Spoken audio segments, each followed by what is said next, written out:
If you're like me, then over the next couple of weeks, you're going to be completely absorbed by the Olympics. But what about all those athletes who didn't quite make it on the plane to Rio? And more importantly, what about those athletes who had to make a choice? Their studies or their sport?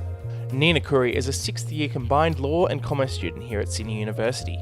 Hailing from Tasmania, she was both an elite hockey and tennis player at a junior level. Since giving up tennis, she has played hockey for the uni, her state and the Gillaroos, but in 2013 was given a choice between her studies and a chance of making it to the Hockeyroos team for the Rio Olympics. It's the nature of hockey at the moment. Our AIS is in Perth. There are certain sports where there is no AIS, it's decentralised, which probably would have been better for me, personally. Because if I'd gone to Perth, I could have transferred my studies. It would have been very difficult. Training times make it very difficult to actually attend university or work or pay your rent. The fact is, in Perth, you are a professional athlete, but not being paid like a professional athlete. And for me, it was just a no-brainer. I couldn't move my whole life to somewhere to simply be dropped in the Australian team after 3 months. So no, if I was in New South Wales, I wouldn't have made the Australian team. That's just the nature of sport.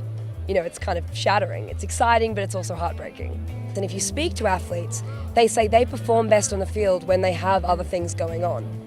It's finding that balance where we go, we care about your life outside of sport, we care about your well-being, but we also want you to win gold medals.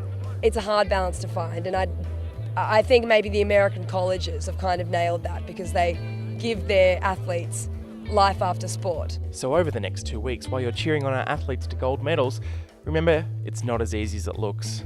Athletes work their entire lives for this one moment and have sacrificed things we take for granted to get where they are. I think we all know that sport has an expiry date. Life after sport is hard. And if you don't have other things going on, you finish and you have no idea what else is out there.